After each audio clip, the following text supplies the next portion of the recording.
bersama-sama Ibu Handi Mulyani. Baik, selamat siang Bapak Ibu semuanya. Kenapa saya udah mau datang ke sini? Udah Sabtu sore. Kenapa mau datang ke sini? Mau belajar? Atau maunya gitu? Dua-duanya dong ya. Saya mau minta volunteer nih 2 orang untuk memulai sesi saya. Siapa yang mau jadi volunteer?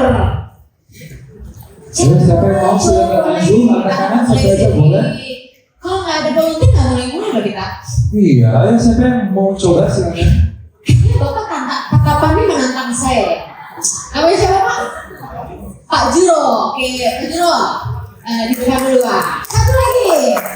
Ayo dari sini dong. Kami dari sana. Dari sini yuk. Seperti Ibu mau nih, udah menyingsingkan lengan baju. Ibu namanya siapa Bu? Ibu siapa namanya? Ibu Ketut. Oh ini dari Bali kayaknya. Oke. Nah, kita akan beraksi. Berdiri di sini, menghadap ke sini. Oke. Nah, tadi saya akan memberikan instruksi ya kepada Ibu dan Bapak. Anda semua lihat, nanti insight-nya apa sih dari aktivitas ini. Nanti ketika pertama, saya minta Ibu melangkah, ya, maju. Setiap kali maju Ibu maju. Pak Juro, Ibu maju dulu, oke. Nanti kedua, dua-duanya maju. Tapi setiap kali saya bilang maju, Ibu maju 2 langkah. Pak Juro maju 1 langkah. Oke, pertama dulu ya. Oke, maju Bu. Maju.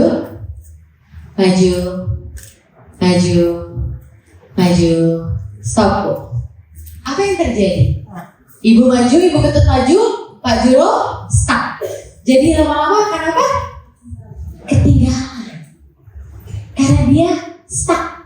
Dia tidak maju. Dia maju. Oke. Nah, balik lagi Bu. Sekarang yang kedua. Oke, tuh. Ada yang tangkapnya cepat ya. Enak aja cepat ya. Gak perlu mulai instruksinya. Oke, maju.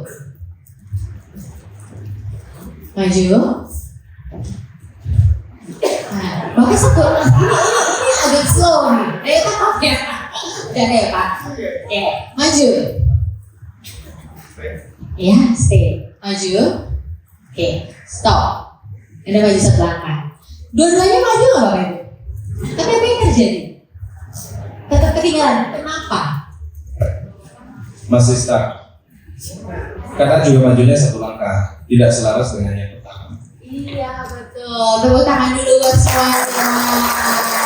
Thank you ya. Kalau kita nggak maju, udah ketinggalan pasti. Kalau kita maju pun, kecepatan kita tidak sesuai dengan perubahan zaman, ketinggalan juga nggak Bapak Ibu?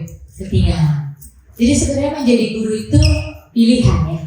Kita mau bertumbuh atau melayu dan membusuk. Semoga dengan kehadiran Anda di sini kita semua memilih untuk bertumbuh. Dan ketika kita bertumbuh dan maju harus sesuai dengan kecepatan zaman di mana kita hidup. Kalau enggak kita tetap ketinggalan. Generasi Z sama generasi apa bilangnya apa? Bukan jadul lagi. Ibu guru kayak fosil dibilangnya begitu ya. Mereka akan ngomong orang-orang yang jadul itu adalah kayak fosil ya. Jadi jangan sampai kita jadi fosil ya Bapak Ibu. Nah, guru itu jadi pelita, betul nggak Bapak Ibu? Pelita, ada lagunya ya? Lagunya kayak gimana sih? Yang pelita-pelita itu?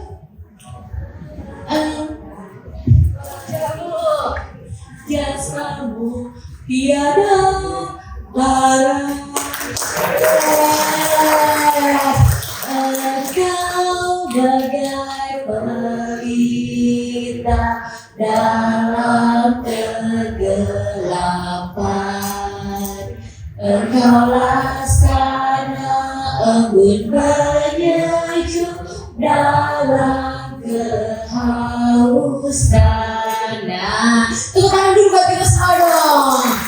Kita pelita dan embun penyejuk. Bener gak sih kita sebagai pelita dan embun penyejuk? Jangan-jangan udah gak ada minyak di dalam pelita kita, sehingga kita udah jadi pelita yang redup ya. Jadi Bapak Ibu, ketika kita sebagai pelita di dalam kehidupan kita dan kita dipercayakan Tuhan, rancangan Tuhan dalam kehidupan kita untuk menjadi seorang pengajar, ingat kita harus selalu memasukkan minyak kita ke dalam pelita kita.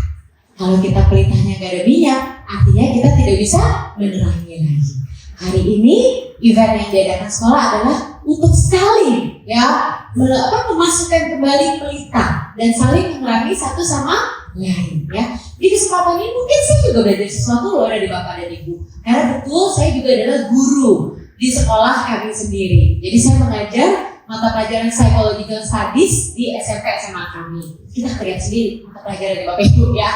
Di SD sebelum SMP SMA dibuka saya pengajar social learning. Kita juga create sendiri subjek itu ya di luar kurikulum nasional. Nah, saya guru sama seperti Bapak Ibu, jadi saya akan sharing pengalaman saya sebagai guru, sebagai psikolog anak dan remaja, sebagai mamah juga yang dikaruniai Tuhan 2 orang anak, dan kita bertumbuh bersama-sama. Setuju Bapak Ibu? Kalau setuju coba diangkat tangannya, diputer-puter, ditepuk kepalanya, masuk akal. Oke, kita lanjut ya, kalau ini masuk akal. Nah, saya mau tanya nih dari populasi guru-guru Bina Mulia, siapa yang generasi boomers di sini yang lahirnya sampai tahun 64? Ada? 64 dan sebelumnya ada? Ada. 1? Mantap. Boomers semangat generasi Z ya Bu. Saya X. Siapa yang X? Generasi X gitu loh yang lahirnya 65 sampai 79. Oh, X juga gak banyak. Ini kayaknya muka-mukanya banyak milenial nih ya. Oke. Sekarang siapa yang generasi milenial? Iya. Wah, banyak ya. Siapa generasi Z? Generasi Z yang udah jadi guru. Nah, ini yang katanya bikin pusing dulu ya. Enggak dong. Aku generasi Z akan mendidik ya. Bapak Ibu tahu nggak? Ada sebutan loh untuk generasi X. Namanya jelita. Bapak Ibu tahu apa itu jelita? Iya betul, jangan 50 tahun kayak saya 47 tahun ya. Lalu yang generasi boomer itu ada istilah lolita. Ayo Pak, lolos sudah 50 tahun ya. Jelita, lolita ya. Lalu milenial ada istilah ini juga namanya pelita. Pemuda lincah dan tangguh dong. Nah, yang maaf ya, yang Z saya lupa julukannya apa. Nah, generasi mana nih? Guru-guru dari generasi mana yang lebih baik? Boomers kah? X kah? Milenial kah? Z kah? Milenial dong, kenapa Bu? Karena Ibu milenial. Ada yang punya pendapat berbeda? Jangan takut sama pendapat wakil kepala sekolah ya. Kepala saya jangan takut, boleh punya pendapat berbeda. Ada yang tidak setuju dengan kepala sekolah? Asertif. Setuju semuanya nih milenial. Milenial dong, orang milenial. Siapa yang tadi bilang tidak setuju? Jadi guru mana? Generasi yang paling baik? Ya Bu. Milenial juga. Gak ada punya pendapat berbeda nih. Jawabannya adalah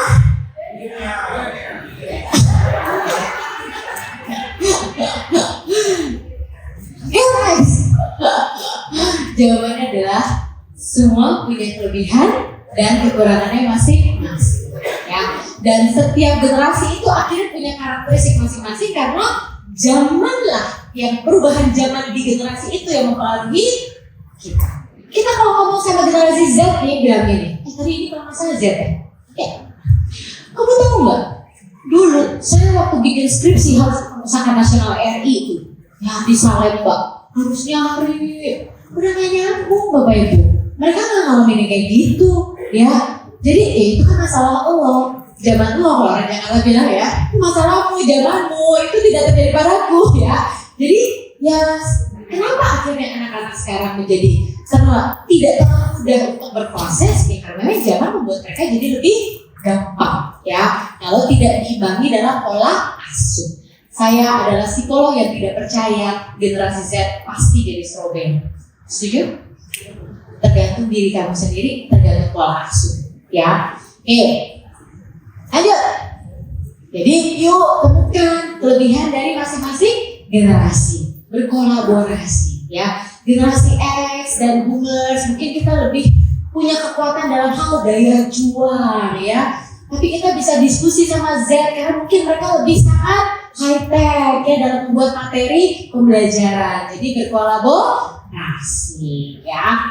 Nah, Bapak Ibu, saya menjadi murid SMP tahun 80-an akhir.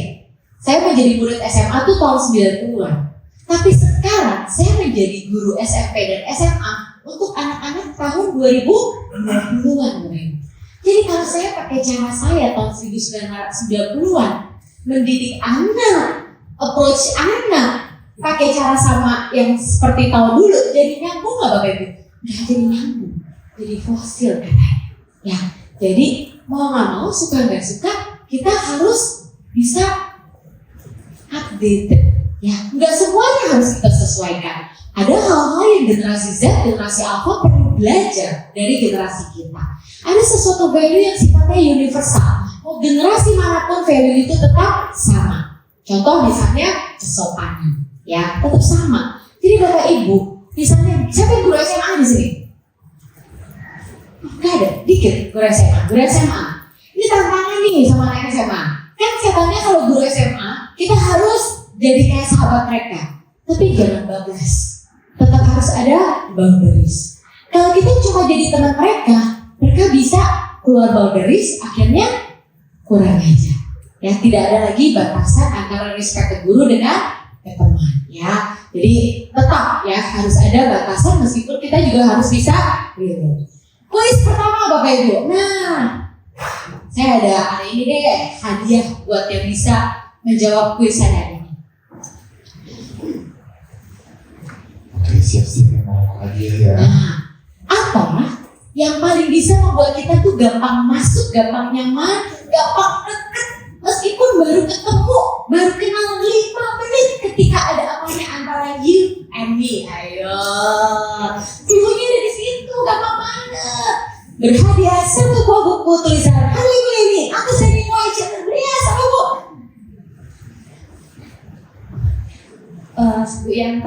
Bu Yanta, ketika ada apanya Bu? Banyak kesamaan. Iya betul banget. Langsung keluar dari bukunya. Ketika ada kesamaan, betul. Anda dari Pontianak, merantau ke Jakarta, ketemu orang yang logat-logatnya Pontianak. Ih, Pontianak juga ya. Juga Pontianak suka kehidupan juga sama sih kehidupan juga. Langsung nyambung Bapak Ibu. Ya. Terus kita pergi keluar Indonesia nih, ketemu sesama orang Indonesia, nggak peduli lagi dia dari Pontianak, nggak peduli dia dari Sunda, orang Indonesia ya. Gua juga, aku juga. Nyasar bareng, yuk kita makan siang bareng. Bisa nggak? Bisa Bapak Ibu. Kali ini nyasar orang Amerika. Nyasar juga ya, kita makan siang bareng yuk. Bisa nggak? Nggak bisa menentu Bapak Ibu karena nggak ada kesamaan. Ya jadi kesamaan apa yang mau saya sampaikan dari sini? Ini handy tips pertama. Kalau kita mau relate, kuncinya adalah passive leading. Kalau kita mau bisa mempengaruhi anak-anak murid kita harus pintar-pintar masuk ke model dunia mereka. Ketika kita bisa menyamakan model dunia kita dengan model dunia dia, kita masuk ke model dunia dia, kita diterima, kita baru bisa mengarahkan dia.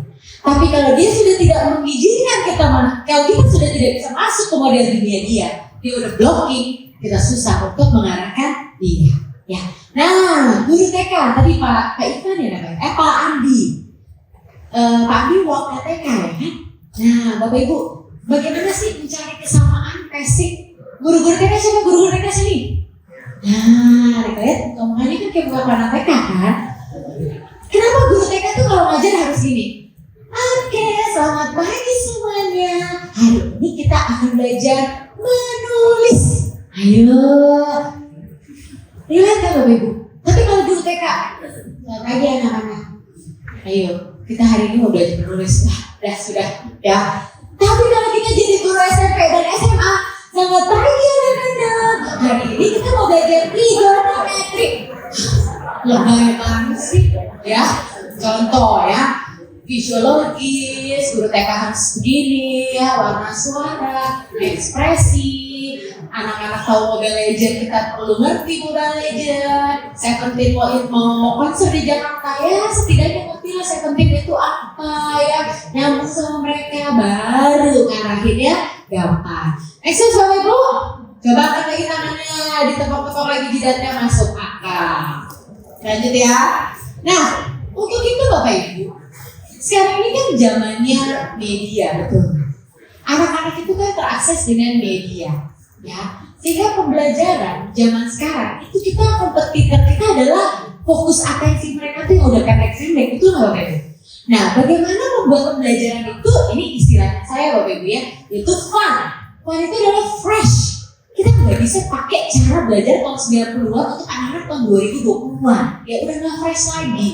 Jadi Bapak Ibu, kalau kita misalnya guru, wah, bangga, pengalaman udah 10 tahun aja. Tapi 10 tahun itu kita ngajar, subjek sama masih mendingan, nggak apa-apa. Tapi selama 10 tahun dia pakai materi yang sama, cara ngajarnya sama. Ini sebenarnya cara mengajar 1 tahun, pengalaman 1 tahun yang diulang 10 kali sebenarnya. Nggak ada improvisasi, nggak ada tuh penambahan jaringan di otak karena dia tidak belajar hal yang baru. Tapi kalau 10 tahun, meskipun sama-sama ngajar matematika, tapi setiap tahun punya worksheet yang berbeda, cara mengajar yang berbeda. Selain kitanya juga bertumbuh, anak-anak juga jadi lebih updated dengan gaya mereka. Yang fresh, unconventional, supaya nggak boring. Ya ini kan tantangan ya. Bapak Ibu, tantangan kita tuh TikTok loh. TikTok 1 menit, baru anak-anak melihat 1 menit. Baru mulai berapa detik udah scroll. Kan kita menjadi guru yang gak dinamis di kelas. Apa yang terjadi? Kalau bisa ya, anak-anak mungkin gini kan, skip. Cuma kan gak bisa nyekip gurunya, ya kan?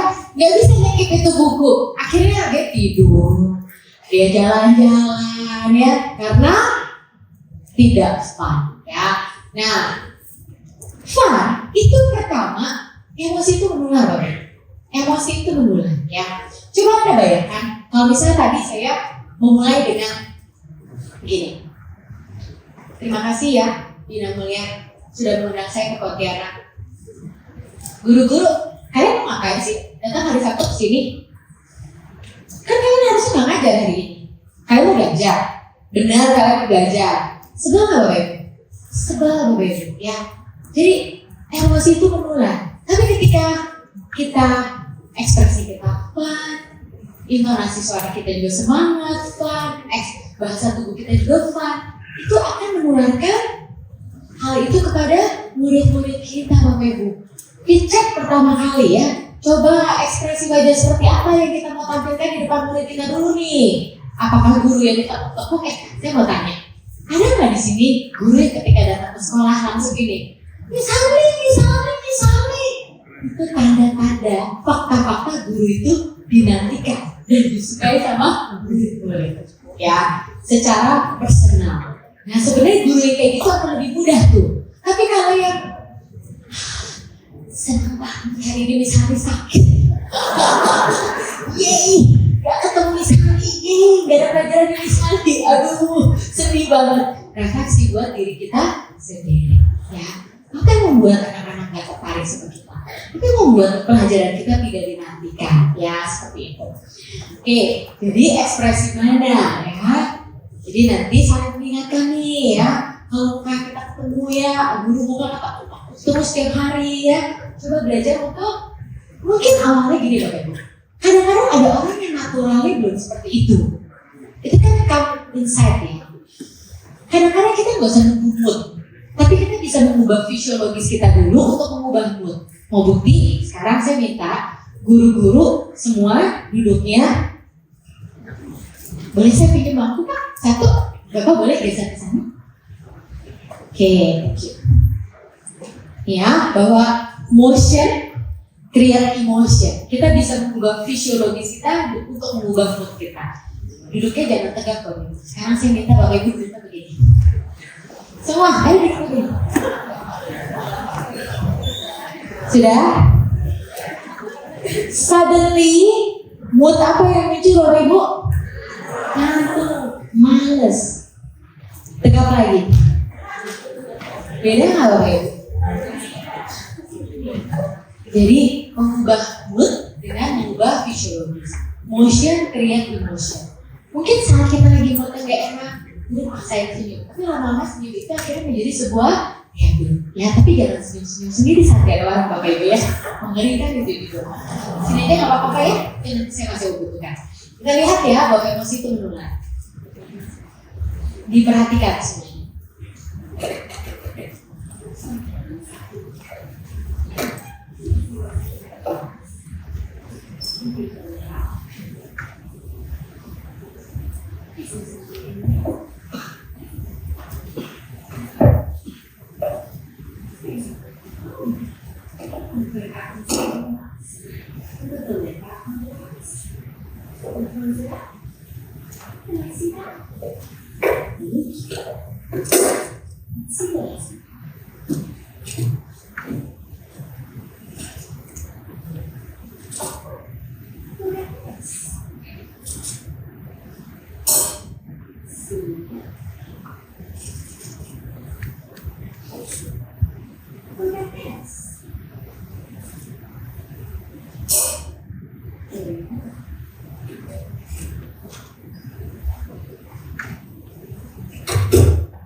That's aggravating. That's so annoying.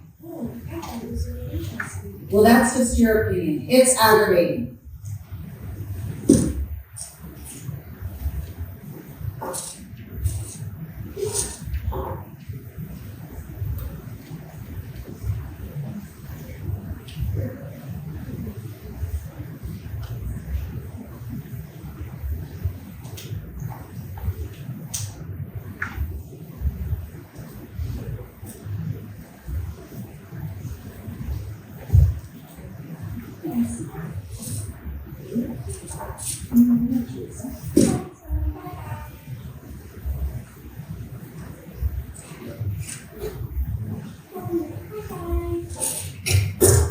Nah, apa yang menarik dari penelitian di laboratorium penelitian? Ada yang mau kasih insight? Apa? Siapa yang mau kasih insight? Coba bayangkan, kalau wanita yang masuk itu adalah guru masuk ke kelas. Oke, buka buku. Hari ini kita belajar apa? Kamu di situ. Ya, langsung mengubah suasana kelas. Ya, jadi emosi menular.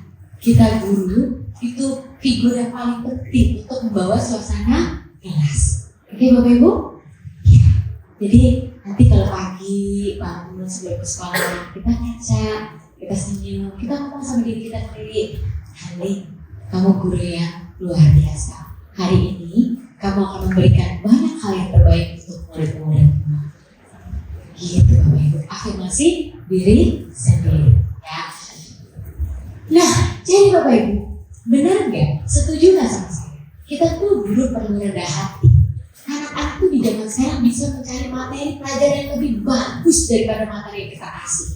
Anak-anak sekarang bisa mencari guru yang lebih hebat dari kita Bapak Ibu. Sehingga fungsi guru itu udah beda, udah bukan lecturing lagi, tapi teaching and coaching Bapak Ibu. Jadi guru itu yang membedakan guru zaman dulu dengan zaman sekarang adalah guru harus antusias benar-benar dan menjadi beating heart, jantung dalam proses pembelajaran. Karena kalau materi, anak-anak bisa dapat banyak sumber yang lebih bagus ya, tapi jantung dalam proses pembelajaran di kelas itu tidak tergantikan. Itu adalah milik kita semua. Hanya guru yang bisa memberikan itu di anak-anak kita. Siap jadi beating heart Bapak Ibu? Kayak itu loh, orang jatuh cinta, deg-degan. Nah kayak gitu lah kira-kira. Nah, teknologi integrated Bapak Ibu sebenarnya di luar sana, tadi kan fun, ya, fresh, unconventional. Kalau unconventional memang kita suka nggak suka mau nggak mau kita udah harus belajar juga mengaitkan dengan teknologi, ya. Teknologi integrated learning. Jadi sebenarnya banyak di luar sana yang bisa kita pakai bahkan secara free pun kalau berbayar murah Bapak Ibu untuk membantu kita belajar untuk anak-anak dengan teknologi. Ini contoh ya, ini SD kami. Nah,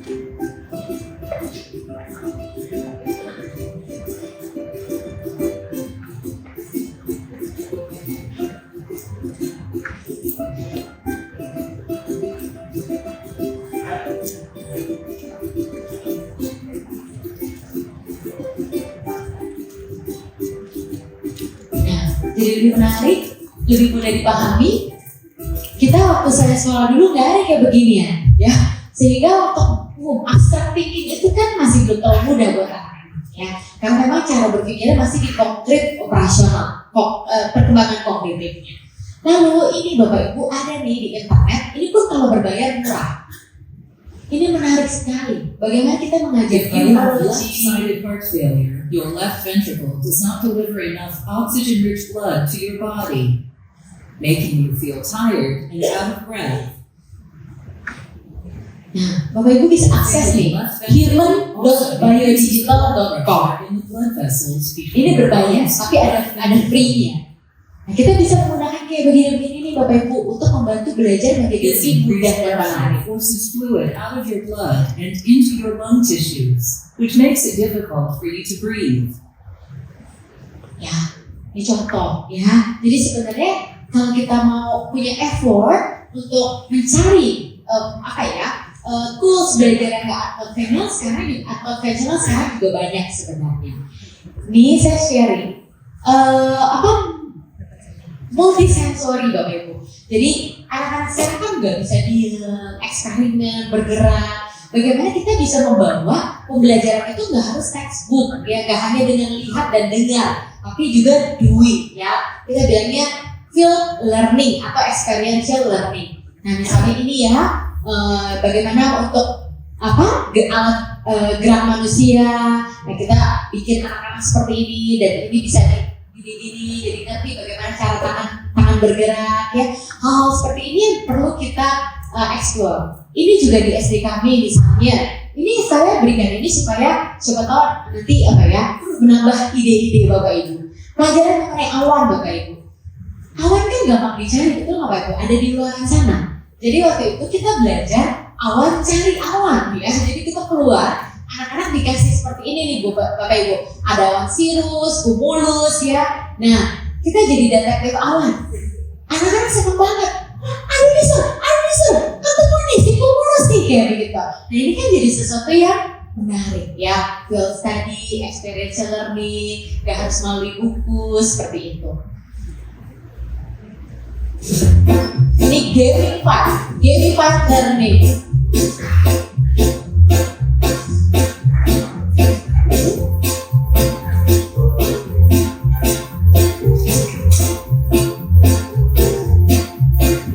Mengenai magnet ya. Ini ada gerhana bulan.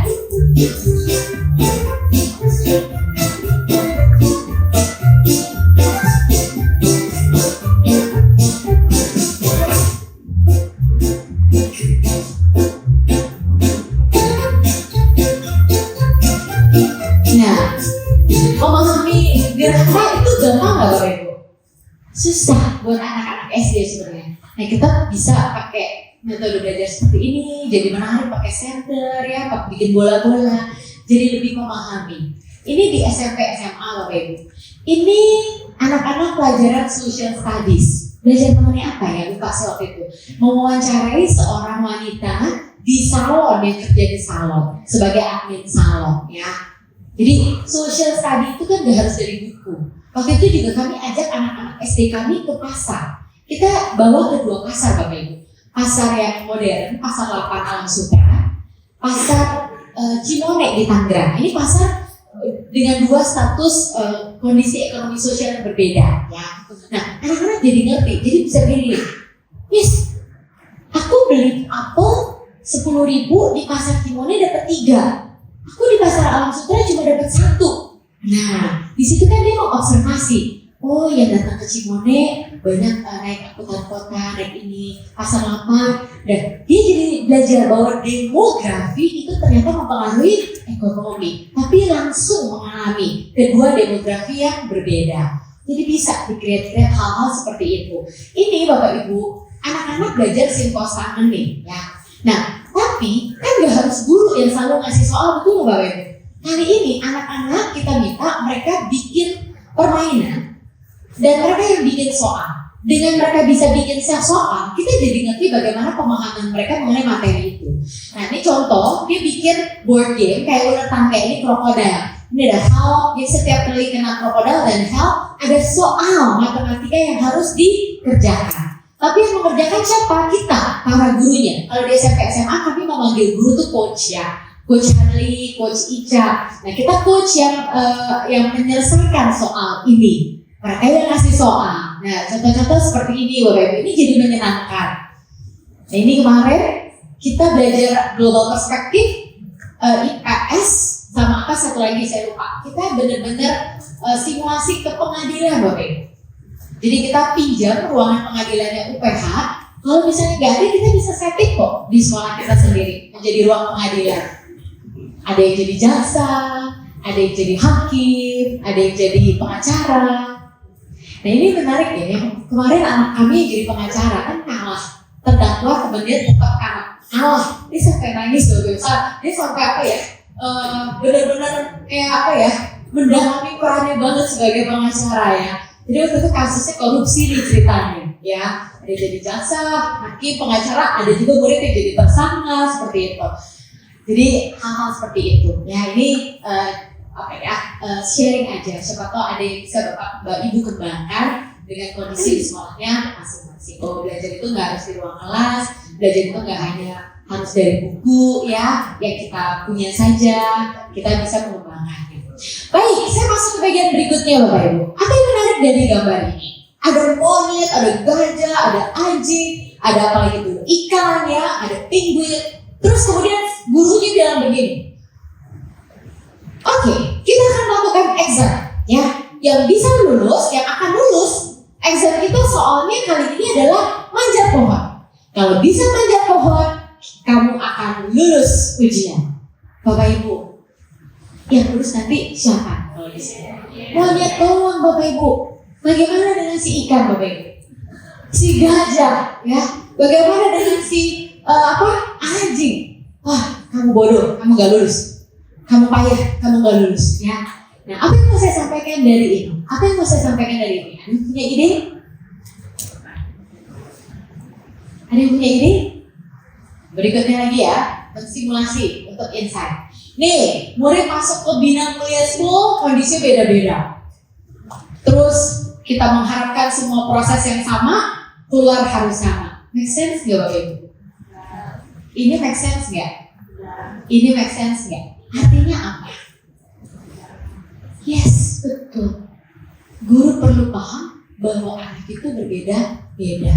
Nggak ada satu template yang sama, satu materi, satu worksheet yang sama yang bisa apply untuk semua anak. Ya, itu challenge kita memang. Jadi one size fits all, this is not possible ya di sekolah. Menyadari bahwa mereka memang masuk dengan kondisi yang berbeda-beda.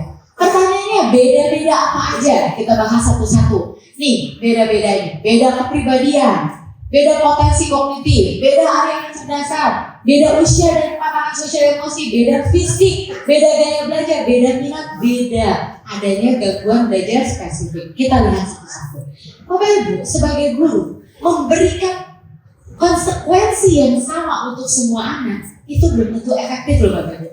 Saya kasih contoh saya sendiri Bapak Ibu. Saya tuh extrovert, big extrovert saya. Terus kemudian, saya tuh dari kecil tuh, kalau sekolah tuh saya termasuk anak yang serius. Kalau udah selesai tugas saya pasti akan nengok kanan, nengok kiri. Saya akan ngajak ngobrol teman-teman di sekeliling saya. Lalu, waktu itu kelas 7 kejadian SMP 1 waktu itu istilahnya. Saya diberikan konsekuensi hukuman disuruh berdiri di depan kelas Bapak Ibu. Apa yang terjadi kalau anak ekstrovert hukumannya berdiri di depan kelas? Apakah itu hukuman? Buat saya itu gak hukuman Bapak Ibu. Malah di depan kelas ngobrol lagi teman-teman kan juga saya banyak teman yang dekat sama saya. Akhirnya saya jadi center of attention di depan. Tetap bukan hukuman, tapi kalau buat anak yang sangat introvert disuruh berdiri di depan kelas itu benar-benar hukuman tuh Bapak Ibu. Ya, so kita nggak bisa pakai konsekuensi yang sama untuk semua. Ini contoh misalnya profil pribadi yang berbeda. Nah, anak-anak anak yang extrovert, kita belum selesai nih kasih pertanyaan, dia udah angkat tangan dulu. Karena orang extrovert ngomong, mikir, ngomong, itu polanya. Tapi yang introvert mikir, ngomong, mikir. Dia suka kalah dengan yang extrovert, kalah dulu. Tapi kalau kita langsung mikir, wah, ini nggak ngerti apa-apa nih, nggak pernah berkontribusi di kelas, belum tentu. Ya, kita nggak bisa menilai anak dari ekspresinya angkat-angkat saja. Karena orang introvert memprosesnya di otak, diproses dulu, belum tentu dikeluarin Bapak Ibu. Sehingga untuk anak-anak yang very extrovert kita perlu mancing. Kalau ada siapa namanya? Juro, kalau Juro gimana? Bagaimana menurut Pak Juro? Terus kalau anak yang angkat tangan terus, kita jangan bilang gini, kamu belum lulus nih, ya. Jangan gitu. Thank you ya. Misalnya appreciate. Misalnya kasih kesempatan yang lainnya untuk jawab. Juro, kalau menurut Juro gimana? Ya, seperti itu Bapak Ibu. Dia juga jangan dipatahkan. Udah cukup. Kamu dari tadi angkat tangan terus gantian orang lain. Ya, kamu tuh gak mikirin orang lain ada. Ya, thank you ya. Misalnya, really appreciate ya. Misalnya kasih kesempatan yang lain dulu ya. Kayak gitu Bapak Ibu.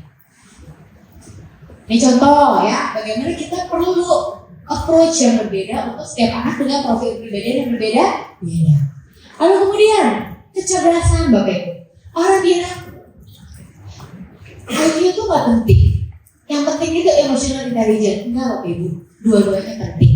Ya, karena anak juga susah untuk cerdas emosi kalau IQ-nya borderline atau retardasi. Karena untuk cerdas emosi juga perlu kemampuan berpikir. Ya, melihat situasi seperti itu. Nah, Bapak Ibu pasti di Bina Mulia Tuhan kirimkan, mempercayakan ke kita anak yang very superior, yang kalau dikasih instruksi sekali langsung nangkep, bisa ngajarin temennya ya. Ada anak yang superior, ada yang high average, tapi juga kita pasti dipercayakan Tuhan anak-anak yang low average, borderline. Yang biasanya suka membuat kita gemes tuh yang mana sih Bapak Ibu? Ini loh Bapak Ibu, 130 ke atas sama 80 ke bawah Bapak Ibu. Kita kadang-kadang ngomongnya cuma begini nih Bapak Ibu. Aduh, kamu tuh bingung loh misalnya ngajar kamu, gak bisa-bisa ya. Teman-teman kamu tuh udah bisa loh, meskipun adanya begitu loh Bapak Ibu. We break konsep dirinya, ya, harga dirinya. Terus yang misalnya pintar banget, kamu tuh bukan apa guru sih? Kalau ngerasa udah pintar, kamu aja aja, ya. Tantangan kita untuk kayak gitu, 130 ke atas Bapak Ibu, ya. Karena kan dia memang fast learner, very fast learner. Kalau yang pertentangan nih Bapak Ibu, aman lah kita, ya. Karena speednya masih oke lah. Ya, yang ekstrim biasanya suka bikin kita gemes. Nah Bapak Ibu, disitulah Tuhan mempercayakan kita, artinya Tuhan tahu kita adalah guru yang paling bisa untuk menjadi gurunya anak. Makanya hadirnya di dalam kehidupan kita Bapak Ibu. Amin. Amin ya. Karena nggak mungkin semua anak-anak itu kalau boleh milih Bapak Ibu, mereka milih dilahirkan untuk slow learner nggak sih Bapak Ibu? Enggak. Kalau boleh milih pasti mereka milihnya pengennya superior kan Bapak Ibu. Ya. Jadi ketika dia slow learner, kita menghadapi mereka juga dengan seperti itu ya. 2 kali ya mereka mengalami kesulitan di dalam hidup. Multiple intelligence, ini cerita dengan anak saya nih Bapak Ibu. Anak saya itu 2 dikaruniai Tuhan. Yang pertama laki-laki cowok. Tadi saya ngobrol sama Bu Sri sama Bu Yanti. Ini genetik otak papanya saya. Sukanya coding, jago matematika. Matematika nilainya itu 100. Itu pasti bukan namanya Bapak Ibu. Nilai saya matematika waktu SMA ya 30, 40, 50. Kalau udah 55 ke atas Bapak Ibu, itu udah rohani. Bisa juga yang membunuh saya Bapak Ibu. Ya, nah ini cerita. Anak saya kedua perempuan. Anak ini kalau disuruh dance, wah semangat. Disuruh pokoknya PE, pokoknya semua yang aktivitas. Main sama temen, yang mengajak temen, wah pokoknya dia jagonya Bapak Ibu. Guru berterima kasih karena dia bisa merangkul anak-anak yang gak punya temen kayak begitu. Tapi gurunya cerita gini, Bu Hani, Eder namanya. Eder tuh kalau pelajaran matematika ya Bu Hani, ini 10 menit pertama masih begini Bu Hani, nanti sesudah 10 menit dia udah begini loh. Dia nggak interest sama Ibu, dia nggak interest sama matematika. Dia bilang aku nggak suka matematika. Kemarin kan saya kebagian, saya nggak bisa ngajarin dia, saya minta tambahan les. Saya juga nggak bisa ngajarin matematika karena saya memang nggak bisa ngajarin anak saya matematika karena saya juga nggak jago matematika ya. Kan soalnya matematika kan konsep ya, nggak cuma sekedar ngajarin matematika. Nah, terus dia tambahan les jadi 4 jam. Terus dia nangis Bapak Ibu ya. Pas nangis dia bilang gini, aku nangis tuh karena aku 4 jam, aku belajar 4 jam, aku nggak bergerak sama sekali. Jadi nangis 4 jam belajar bukan karena pelajaran, tapi karena dia nggak bisa bergerak Bapak Ibu. Sementara yang laki-laki tenang, duduk di depan meja belajarnya bisa deh.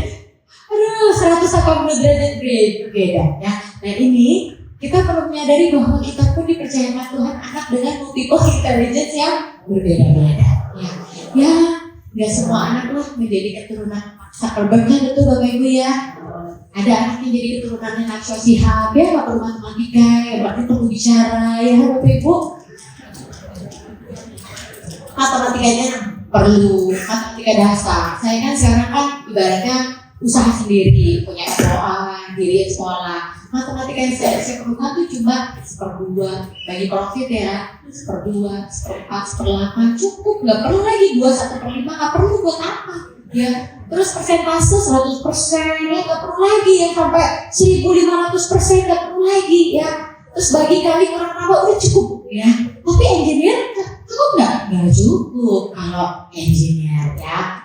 Oke, next. Fisik yang berbeda. Ada anak yang memang punya sensory issue Bapak. Kita dulu olahraga, kamu kok lama banget sih? Nah, gue dihayu-hayuin, dia nggak bisa Bapak Ibu. Karena memang dia punya sensory issue. Bukan anak spesial dia, tapi dia punya anak dengan dia punya masalah sensori ya. Jadi ya kita perlu kasih masukan ke orang tua. Mungkin dia perlu sensory intervention atau sensory terapi ya. Yang ada anak yang kalau dribble bola aja tuh masih begini Bapak Ibu, SMA nih, SMP, kelas 8, murid kami. Dribble basket kan harusnya gini ya Bapak Ibu ya. Dia nggak kalau dribble tuh gini, badannya tetap begini ya. Terus waktu itu pagi-pagi kan saya ngajar nih psychological study. Misalnya ngeliat semuanya di blue zone. Blue zone itu istilah kami untuk emosi yang lagi ngantuk, males gitu. Ayo, motion creative motion. Kita lari 1 lap, saya bilang. Lari 1 lap. Ini anak baru Bapak Ibu. Saya lihat tuh lari gitu. Jalan aja tuh. Karena dia ada sensory issue ya, kayak gini kan kita nggak mengharapkan dia kalau lari bisa. Iya kan? Berbeda lagi.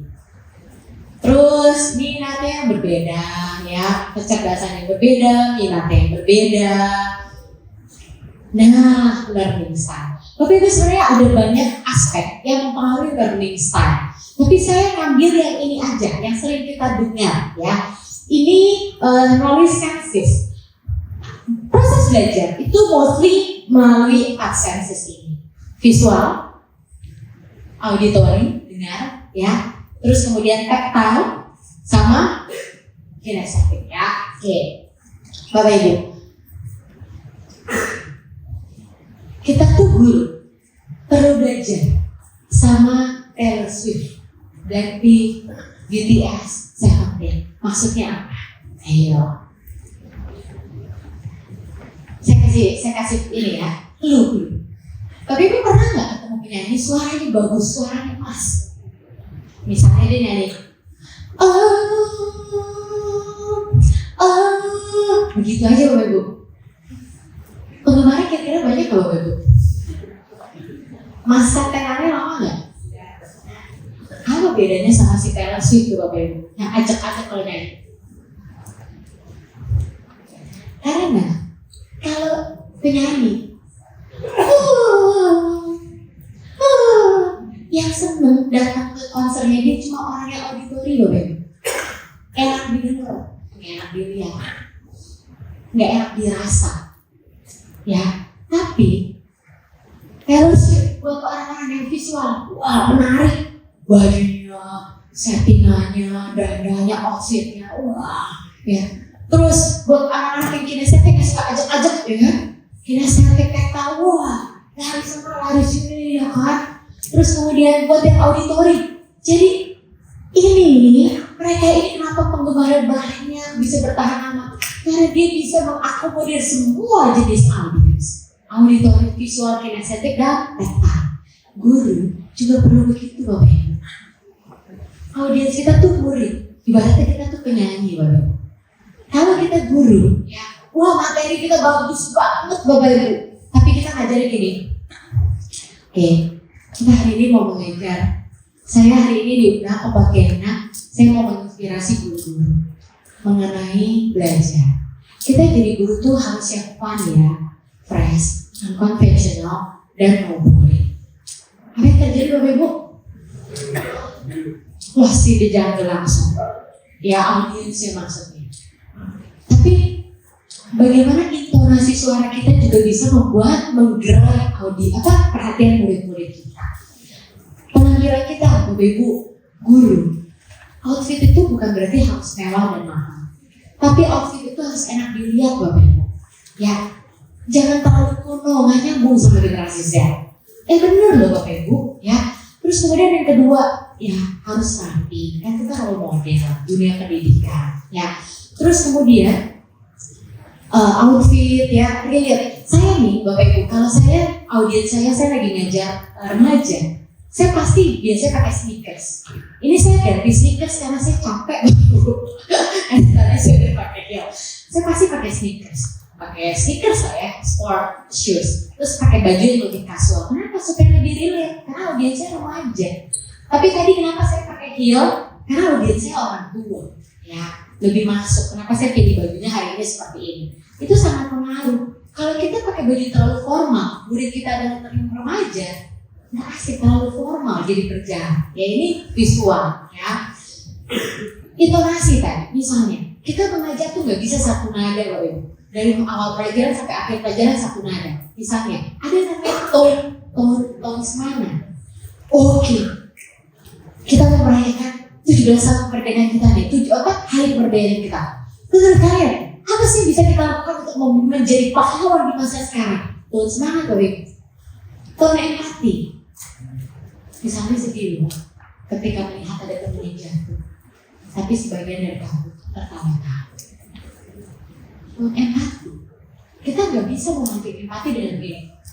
Misalnya sedih loh, ada teman kalian yang jatuh, kalian tuh tawa-tawa, nggak akan mungkin itu kita menstimulasi empati. Ya, kita pasti akan menstimulasi anger juga. Kalau tone kita begini, kalau tone misteri,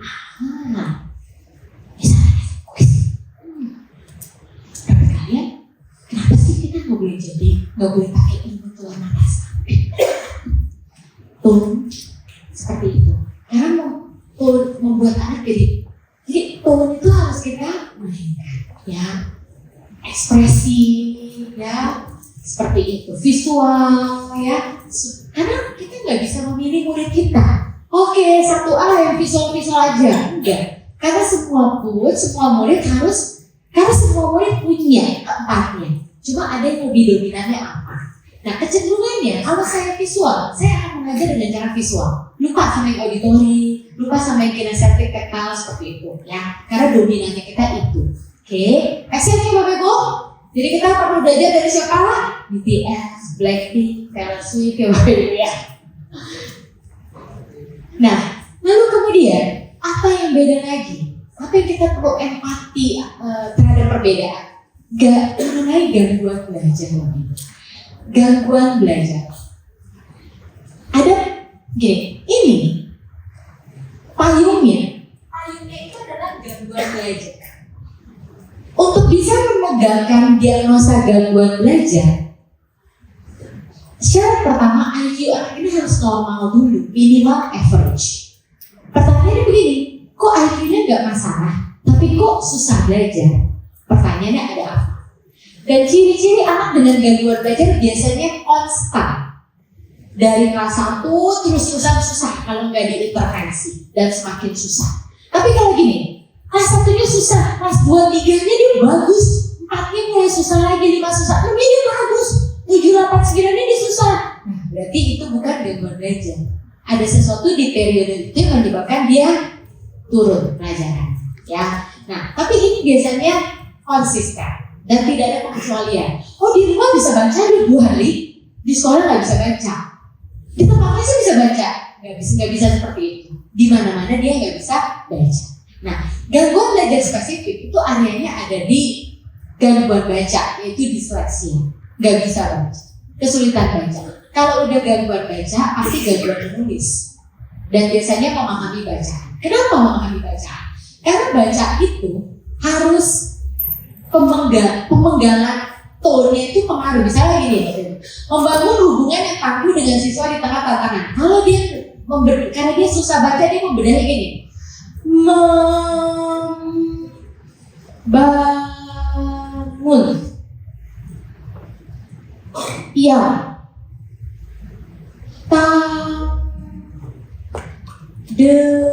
Jadi ngerti nggak Bapak Ibu? Nggak ngerti ya.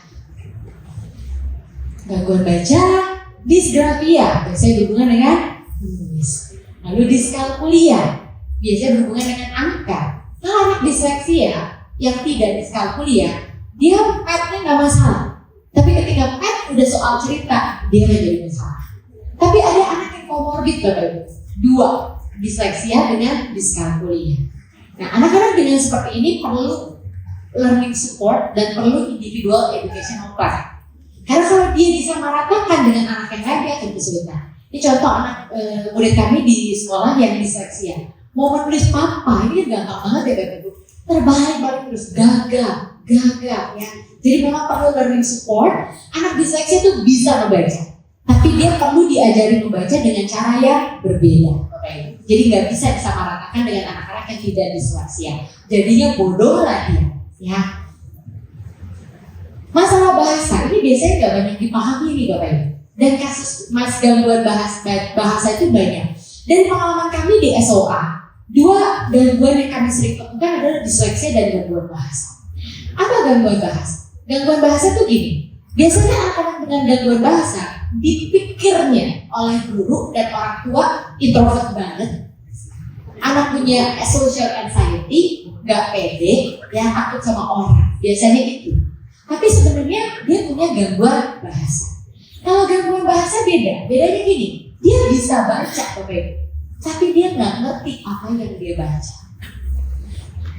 Terus kalau kita ngomong nih, secara verbal, kalau pendek, gini duduk, dia bisa. Dia duduk ya, nanti 5 menit lagi dia bangun, pergi ke ruangan Miss Ida, ambil ini, terus nanti kamu balik lagi, udah bablas sih Bapak. Ya, karena dia punya gangguan reseptif. Dan biasanya 2 kondisi, reseptif sama ekspresif. Biasa kalau ngomong itu gak panjang-panjang. Kalau bikin esai gak bisa panjang. Dan struktur kata itu dia kesulitan. Berantakan struktur kata. SPOK itu susah banget anak-anak dengan gangguan bahasa. Ayah membeli buku dibeli ayah itu bingung banget ya Bapak Ibu. Padahal it's very simple. Analogi, perumpamaan dia kesulitan. Misalnya panjang tangan, gak ngerti Bapak Ibu. Saya pernah menemukan anak dengan gangguan bahasa kelas 5 SD. Tante, what is ibu kota? Apa sih ibu kota? Dia bilangnya ibu kota, Mother City katanya. Mother City. Jadi benar-benar harfiah, kesulitan untuk memahami makna implisit anak-anak dengan gangguan bahasa. Itu ciri-cirinya. Nah, Bapak Ibu, saya hanya gaya barat umum ya, karena waktu kita terbatas. Ini contoh nih Bapak Ibu ya, murid kami dengan gangguan bahasa, ekspresif dan reseptif. Nama diagnosanya developmental language disorder, nama diagnosanya. Tuliskan doa yang kamu ucapkan sebelum makan sebagai tanda syukur kepada Tuhan yang Maha Esa. Maka Bapak Ibu, aku bersyukur karena sudah sampai di sekolah. Nah, nyambung Bapak Ibu. Nah, kalau kita nggak ngerti, kita bilangnya apa? Ini anak bodoh banget, betul nggak Bapak Ibu? Anak ini punya gangguan bahasa. Nah, untuk anak dengan gangguan bahasa, ininya harus kita persikat nih Bapak Ibu, untuk membuat dia jadi lebih ngerti. Kita kan ketawa ya. Ini anak ini waktu itu anak masuk ke kelas 2 ini Bapak Ibu. Masuk ke sekolah kami kelas 2 karena baru teridentifikasi di kelas 2 ini. Lalu itu gangguan belajar spesifik. Lalu ini gangguan perkembangan dan emosi, ADHD, ADD.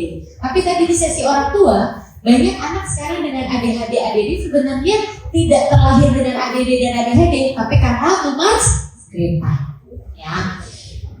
Autism spectrum, banyak anak-anak juga punya ciri autistik, verbalnya nggak keluar, speech delay, kalau ngeliat orang nggak lama, justru juga karena screen time. Tapi kalau bukan screen time, mereka ini terlahir dengan kondisi neurologis yang memang juga sudah seperti itu. Artinya dia melakukan perilaku seperti itu di kelas bukan karena keinginannya, tapi memang karena special conditionnya dan itu perlu dibantu, diintervensi, diterapi. Ya. Nah kita pasti akan, saya yakin banget sekolah dengan 1.100 siswa, dengan statistik yang ada pas di sekolah bina mulia pasti ada semuanya, saya yakin banget Bapak Ibu. Ya. So we need to understand, berempati anak-anak yang punya kondisi-kondisi ini, dan kita perlu mengimprove diri kita how to menjadi guru bagi mereka. Kan sekarang sumber belajar juga banyak ya Bapak Ibu ya. Nah kita masuk ya. Waktu saya sudah sebentar lagi nih. Saya sebenarnya mau masuk ke komunikasi. Oke cepat aja ya. Apa yang Anda lihat dari sini? Siapa yang bisa melihat? Coba saya mau lihat, mau tanya. Apa yang Anda lihat? Burung. Yang mana Pak burungnya Pak? Ini, gitu ya. Oke. Lihat apa lagi? Hah? Ikan. Yang mana ikan? Mana? Ini. Oke. Lihat apa lagi? Sekarang saya sebagai guru. Oke. Misalnya akan mengajar di materi ini. Kalian melihat seorang anak sedang mendayu di sebuah danau yang tenang di bawah pohon rindang.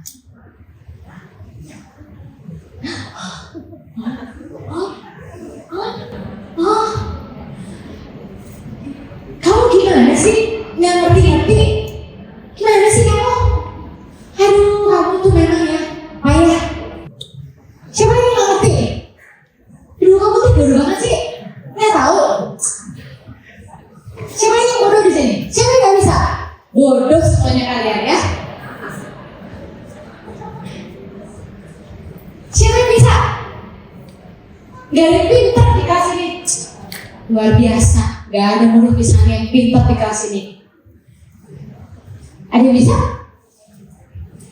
Sekarang, kalau saya mengajar, kalian gak bisa ya memahami yang bisa diajarkan. Oke. I'm thinking. Misalnya coba ya. Oke. Anak-anak sekarang kalian bisa mengerti dengan cara mengajar misalnya seperti ini?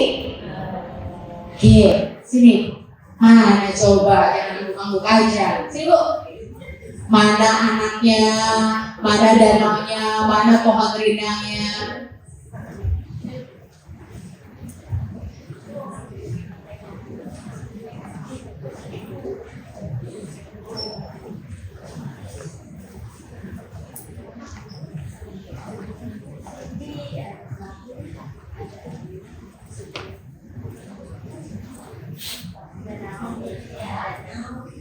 Terus ada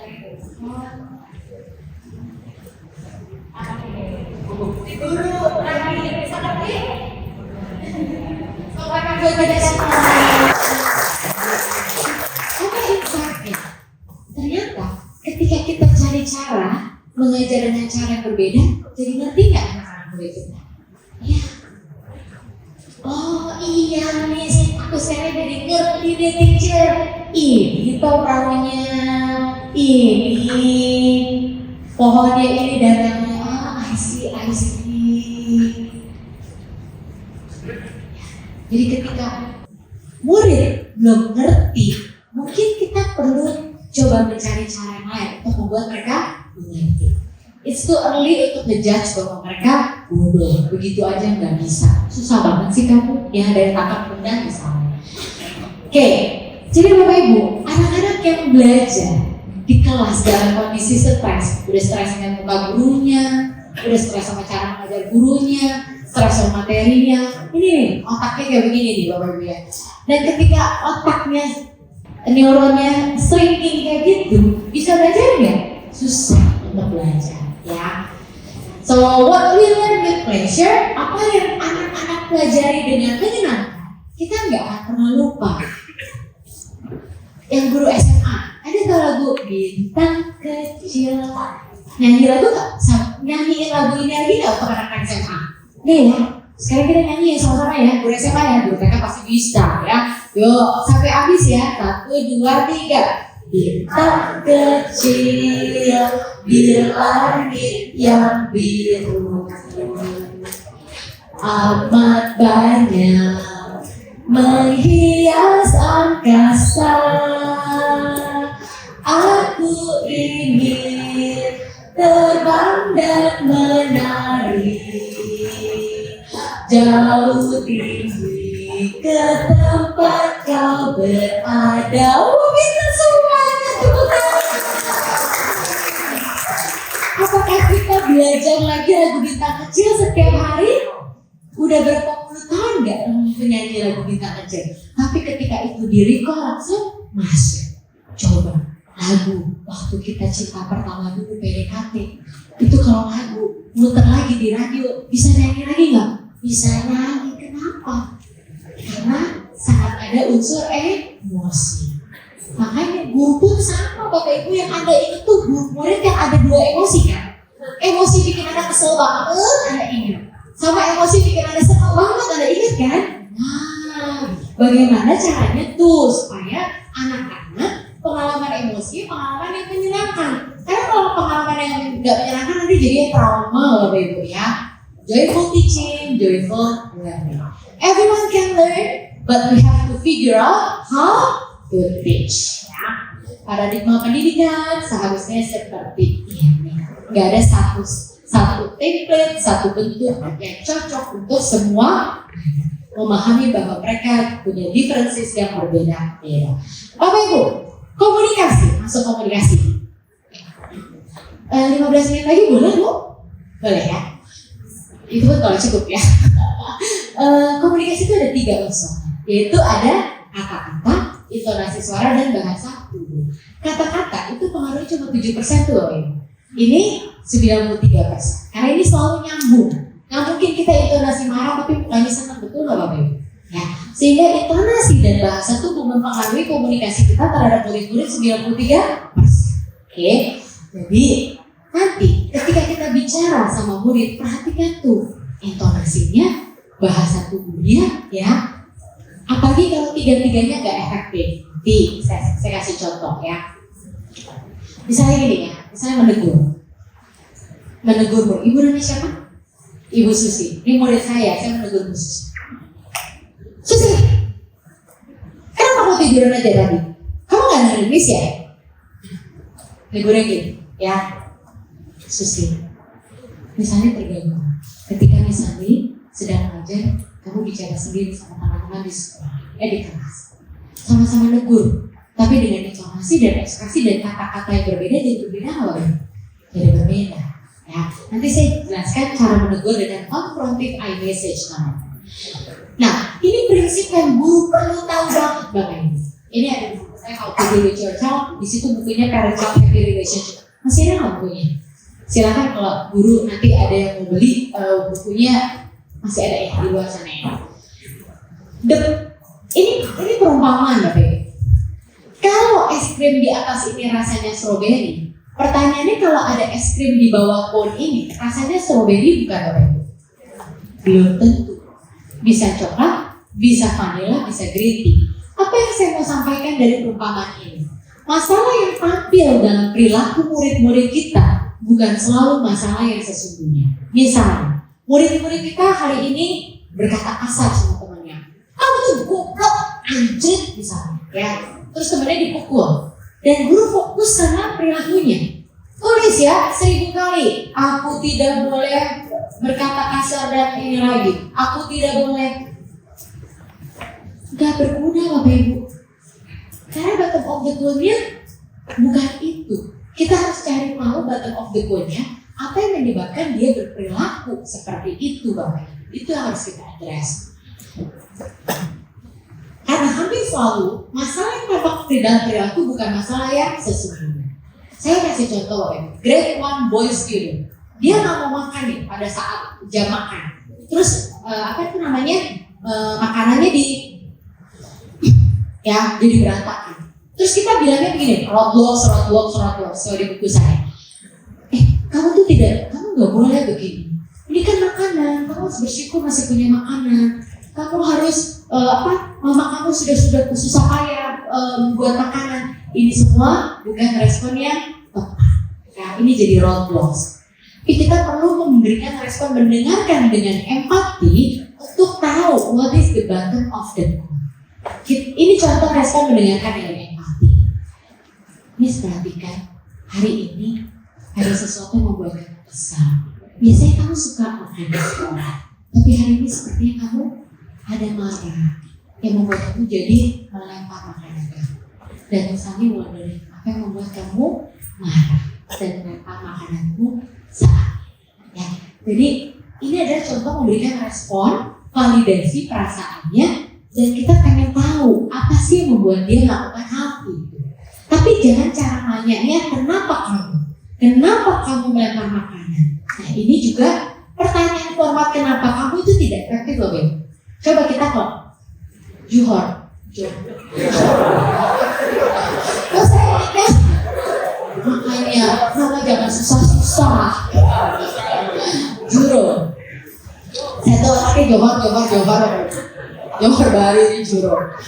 Sekarang nggak salah lagi Juro. Nah, tadi saya mau apa jadi lupa ya sama Juro ya. Contoh jadi lupa ya. Misalnya Juro, kenapa kamu melempar makanan? Juro, kenapa kamu melempar makanan kamu seperti itu?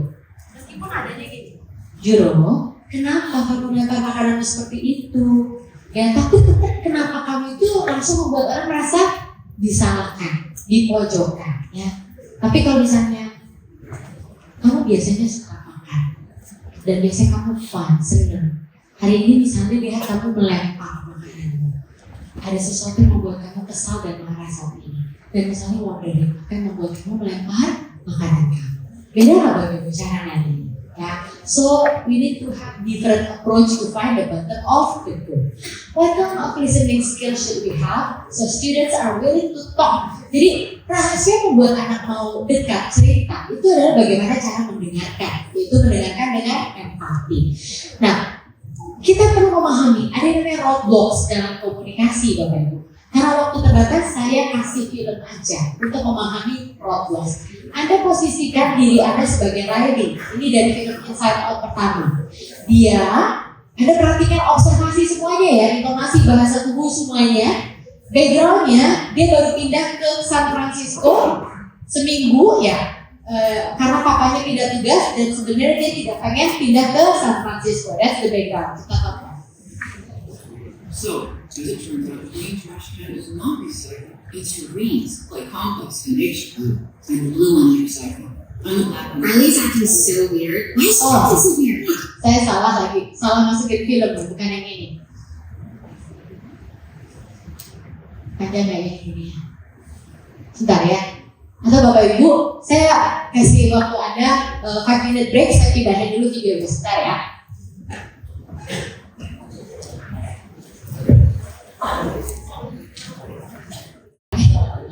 Oke, yuk kita lihat ya.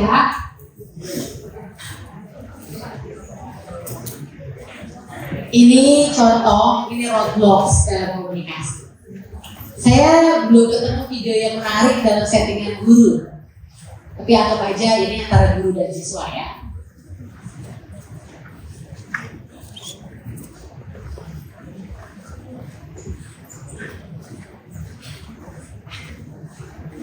Oke. The green trash can is not recycled. It's greens, like compost and H blue, and the blue one is recycled. I found a junior hockey league right here in San Francisco, and get this, tryouts are tomorrow after school. What luck, right? Oh yeah, that sounds fantastic. So, how was the first day of school? It was fine, I guess. I don't know.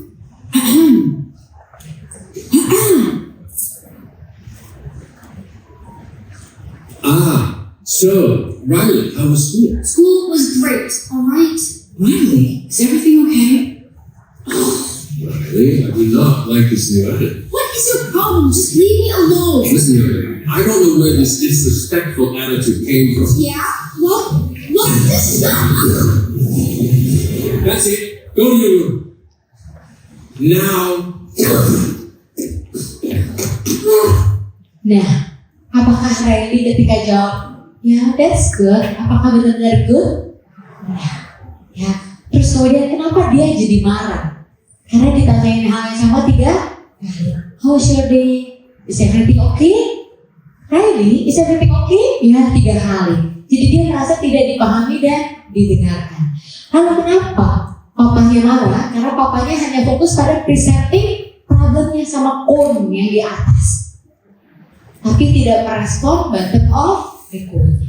Jadi papanya, kamu kurang ajar, ya seperti itu cara ngomong sama orang tua. Loh, bukan itu bottom of the cone-nya yang menyebabkan Riley memberikan ekspresi seperti itu. Ya, ini contoh roadblocks ya di dalam komunikasi. Nah, roadblocks banyak ya. Ini seperti ini ya. Jadi kita perlu mengubah ya ketika apalagi menghadapi anak murid yang sedang ada masalah, emosional temperatur lagi tinggi ya, ada masalah dan perilaku, kita perlu ya mengajak dia ke bottom of the core dengan cara pertama kita perlu lakukan active listening atau di buku saya bilangnya mendengarkan dengan empati. All students to have their feelings so they can learn they are capable of dealing with them. Don't fix, rescue, or try to talk students out of their feelings. Misalnya, udah gak apa-apa, udah gak usah nangis, everything is okay. Itu juga roadblocks, meskipun niat kita adalah baik ya. Validate their feelings. I can see you are really angry. Jadi kalau misalnya tadi Riley, kita memberikan respon mendengarkan dengan empatinya bagaimana? Meskipun kamu bilang it's okay, tapi mama perhatikan ada sesuatu yang terjadi pada kamu hari ini ya. Dan seperti kamu sedang kesel, sedang sedih ya, dan mama wondering apa yang membuat kamu merasa seperti itu saat ini. Itu adalah respon mendengarkan dengan empati, validasi perasaan. Ini contoh video mendengarkan dengan empati. Why did you do this, Allie? This is terrible. Oh, great! This is Michael's giraffe. He's crying now. Why did you do this? Pause. Pause is not an answer. Active listening. Ray, how does it work? It works. I just use all the worst kids in the neighborhood. Look at this. Look what she did. Try it. Okay. I'll do it. Want me to do it? Oh, yes. Okay. Allie, let's talk about what you did. I don't want to talk. Are you feeling angry? Reflect back. You're angry. Yes. Okay. But it's not okay to rip up toys when we're angry. I'm judgmental. You are angry because Because it used to be your toy. Yes. I see. You think that mommy and daddy give too much attention to Michael and Jeffrey. what's wrong with this? They get everything. Right, and you're upset because we gave them your old giraffe.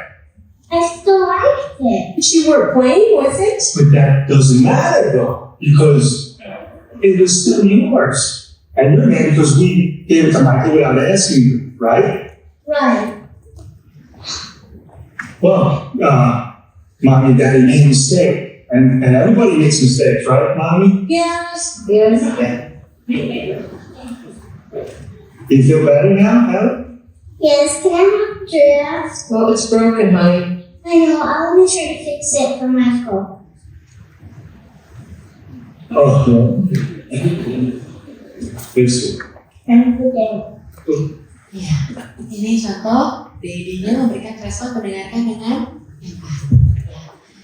Jadi Bapak Ibu, saya persingkat aja ya, saya skip. Listening dengan empati itu jadi redefining the problems in terms of needs. Ada 2 anak SMA, ada 2 anak SD, sama-sama melempar makanannya. Terus kemudian teriak. Kita nggak tahu konseling dia, ternyata anak pertama Dr. Postiknya pagi-pagi dia melihat papa mamanya bertengkar hebat. Yang membuat dia jadi seperti itu. Yang satu lagi ternyata dia tadi pagi di gerbang sekolah diledek-ledek sama temannya. Nah, Dr. Postiknya beda Bapak Ibu. Cara mengatasinya berbeda nggak? Berbeda. Ya, so we have to find out what is the bottom of the gun. Listening with empathy juga akan membuat anak tidak resisten sama kita gurunya. Ya. When student feels good about themselves, they will do good. How do teacher help their student to feel good? By accepting his or her feeling. Memahami, mendengarkan perasaan bukan berarti menerima perilaku. Kita baru bisa mengubah perilaku ketika emotional temperaturnya sudah diturunkan. Ya. Sebuah percakapan bisa menjadi percakapan yang menyembuhkan dan perubahan yang konstruktif, tapi harus percakapan yang juga efektif. Bagaimana kita guru bercakap-cakap dengan anak, itu akan menentukan apakah kita menolong mereka atau merusak harga diri, konsep diri mereka. Terakhir dari saya Bapak Ibu, ada 3 titik ini, yellow, green, sama red. Teacher's reaction when there is a student doing unexpected behavior. Ada teacher yang membiarkan aja. Kita nggak mau berada di sini. Ada teacher yang give them a severe punishment. Jadi benar-benar menghukum ya, galak ya, killer, nih guru yang kalah figur sama anak-anak. Nah, kita mau menjadi guru yang bisa di tengah-tengah ketika anak-anak melakukan unexpected behavior. Nah, jadi Bapak Ibu, saya sih lebih suka menggunakan terminologi unexpected behavior dibandingkan kamu itu salah, itu benar. Karena salah benar rasanya lebih judgmental, ya. Dan kita guru, kalau kita nggak sadari, kita lebih punya kecenderungan untuk ini nih, lecturing, advising, moralizing, commending, ya, criticizing. Tapi kita lupa untuk memberikan afirmasi, ya. Nah, ini yang tadi saya bilang. Hindari pertanyaan why you format. Why didn't you do your homework? Ya, kenapa kamu merusak jerapah ini? Ya. How do you feel? Apa yang kita rasakan ketika kita ditanyain orang dengan cara seperti ini? Coba put diri kita di perspektif orang tersebut. Jadi why you pattern gak efektif. Mendengarkan why you pattern membuat orang biasanya merasa uncomfortable, diserang, disalahkan, terpojok, ya, dan anak-anak jadi defensif. Lihat anak tadi jadi defensif kan, because, ya, tapi because ya, defensif, menyerang balik. Nah, jadi asking with the I message. Miss Hani perhatikan, seminggu ini ada beberapa kali kamu nggak mengerjakan tugas. Jadi describe unexpected behavior-nya, nggak usah ditambah-tambahin labeling, judgmental dan sebagainya. I am wondering what's the reason for that. Ya. Describe the unacceptable behavior with non-blame forward. Ya. Kamu nggak ngerjain, kenapa kamu males minggu ini nggak ngerjain tugas? Itu udah blaming itu, males udah labeling. Ya. Gak usah ditambah-tambahin kayak begitu. Ini format ketika kita mau melakukan confrontive I message. Miss merasa tidak nyaman, kecewa dan malu ketika mendengar kamu memanggil temanmu dengan kata-kata dan cara seperti tadi. Karena sangat terkesan meledek dan menghina teman. Miss ingin kamu tidak mengulangi lagi dan minta maaf pada teman. Ya, ini format dari confrontive I message. Sampaikan secara akurat, ya, apa yang kita pikirkan dan rasakan. Deskripsikan perilaku yang tidak diharapkan tanpa menggunakan kata-kata, intonasi suara dan bahasa tubuh yang menyalahkan, melabel, menjudge, mengkritik, menyindir. Karenanya, klarifikasi apa efek dari perbuatannya dan sampaikan apa yang kita harapkan pada dirinya. Ya. Nah, Bapak Ibu, kita perlu aware ya bahwa apa yang kita katakan itu bisa menjadi anchor. Anchor itu jangkar ya. Apakah jangkar yang kita tanamkan itu jangkar yang menumbuhkan dia atau jangkar yang menghancurkan konsep dirinya dia? Ini saya skip aja ya Bapak Ibu ya. Nah, Bapak Ibu, ketika kita menegur anak-anak kita juga perlu melakukan yang namanya total truth process. Maksudnya begini. ketika anak kita tegur, anak perlu tahu kita menegur itu karena kita sayang sama dia. Nah susahnya nih Bapak Ibu, ketulusan itu bisa dirasakan meskipun susah untuk dibuktikan. Jadi guru yang tulus itu akan dirasakan oleh anak, tapi guru yang gak tulus, pura-pura tulus itu juga akan dirasakan oleh anak Bapak Ibu. Ya. Jadi it needs comes from your heart. Ketika kita menegur mereka bukan karena kita emosi, tapi karena memang kita sayang sama dia, dan itu bisa dirasakan. Jadi kita bisa panggil lagi.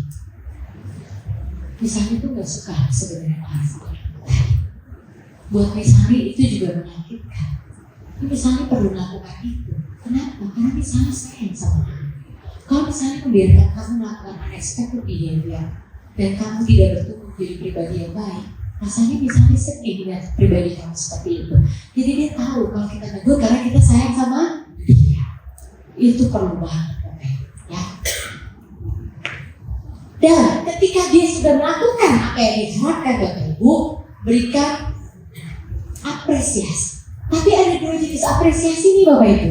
Apresiasi yang sifatnya encouragement atau praise semata. Saya kasih contoh. Yang praise, oh, we're so proud of you. Apalagi kalau kita ada reward. Here is the reward. Yang kedua, yang sifatnya encouragement begini. You were so hard. And we really appreciate your effort. Thank you for that. Ya, biar rewardnya itu internal, gak perlu sesuatu dari luar. Ya. Yang kedua, contoh. Oh, you're such a good girl. Encouragementnya, thanks ya for helping teacher this morning. This really helped me, and I really appreciate it. Ya, apa bedanya Bapak Ibu antara praise sama encouragement? Yang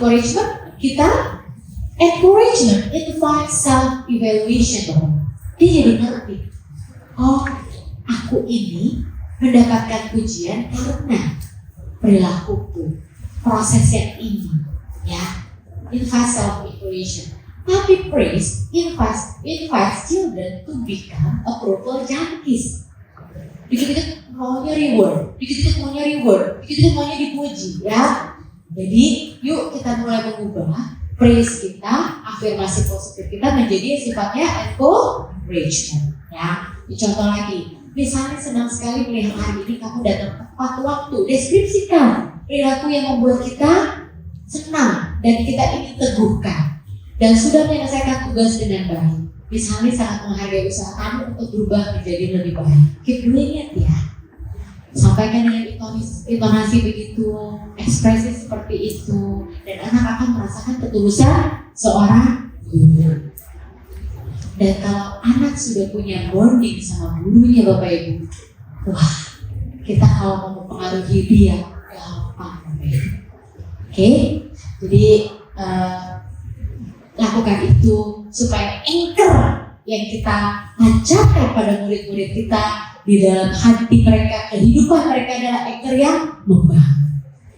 Anchor yang kalau dia mengingat kita, oh itu ya Pak Juro yang dulu gini-gini, iya aku sangat terinspirasi sama dia. Aku tuh dulu nyerangka loh, aku jadi berubah kan aku waktu itu dipanggil sama Pak Juro. Aku sampai ingat waktu itu hari Kamis tuh, tanggal 25 November jam 4:02 sore. Sampai ingat begitu, berarti itu benar-benar anchornya luar biasa. Jangan sampai, ya ingat banget tuh kejadiannya 25 November 2024.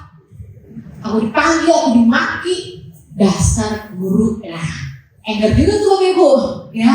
Tapi anchor yang mana yang mau kita tanamkan pada murid-murid kita? Gitu aja Bapak Ibu. Kalau saya terusin nanti Anda nggak dapat door prize soalnya. Ya, terima kasih dan selamat sore.